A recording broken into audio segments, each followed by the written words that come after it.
इतिहास का वो पन्ना जब मर्यादा और प्रतिज्ञा आपस में टकरा गए।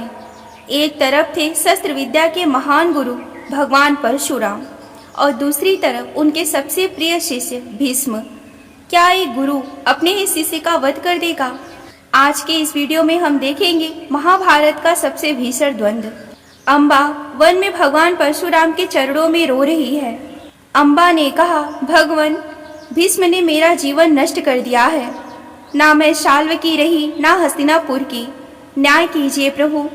परशुराम ने कहा, पुत्री, चिंता मत करो। भीष्म मेरा शिष्य है, वह मेरी आज्ञा कभी नहीं टालेगा। कुरुक्षेत्र के मैदान में भीष्म और परशुराम की भेंट।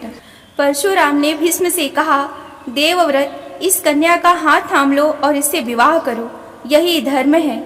भीष्म ने विनम्रता से कहा, गुरुदेव, मैं आपकी हर आज्ञा को शिरोधार्य करता हूँ, लेकिन मेरी भीषण प्रतिज्ञा मुझे विवाह की अनुमति नहीं देती। मैं अपना धर्म नहीं छोड़ सकता। परशुराम क्रोध में बोले, तो फिर युद्ध के लिए तैयार हो जाओ। यदि तुम मेरी आज्ञा नहीं मानोगे तो मुझे शस्त्र उठाना पड़ेगा। कुरुक्षेत्र की धरती पर रथों की गड़गड़ाहट और तीरों की बौछार होने लगी। 23 दिनों तक यह भयंकर युद्ध चला। गुरु और शिष्य दोनों एक दूसरे की शक्तियों से परिचित थे। आकाश दिव्य अस्त्रों की रोशनी से भर गया। परशुराम ने परशु से प्रहार किया तो भीष्म ने अपने बाणों से उसे हवा में ही काट दिया।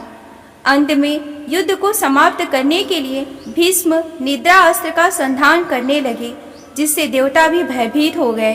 तभी आकाशवाणी और देवताओं का हस्तक्षेप हुआ। आकाशवाणी हुई कि रुको गंगापुत्र, अपने गुरु पर यह शस्त्र ना चलाओ। यह युद्ध यहीं समाप्त होना चाहिए। भगवान परशुराम भी भीष्म की अडिगता को देखकर प्रभावित हुए और उन्होंने स्वीकार कर लिया कि भीष्म को हराना असंभव है। अम्बा और विलाप करने लगी और क्रोध से भर गई। तब अम्बा ने कहा, जब गुरु भी मुझे न्याय ना दिला सके तो अब मैं अपना न्याय स्वयं करूंगी। भीष्म, मैं तुम्हारी मृत्यु बनकर लौटूंगी। अम्बा अग्नि में प्रवेश करती है और अगले जन्म में शिखंडिनी बनने का संकल्प लेती है। गुरु शिष्य का यह युद्ध तो टल गया, लेकिन प्रतिशोध की ज्वाला अभी शांत नहीं हुई थी। उधर हस्तिनापुर में विचित्रवीर का स्वास्थ्य बिगड़ने लगा। अब कुरुवंश का क्या होगा, जानने के लिए देखिए अगला एपिसोड, विचित्रवीर का अंत और व्यास का आगमन। यह अध्याय आप सभी को कैसा लगा हमें कमेंट करके जरूर बताएं। मिलती हूँ मैं अगले वीडियो में, तब तक के लिए आप सभी को मेरा नमस्कार। हर हर महादेव।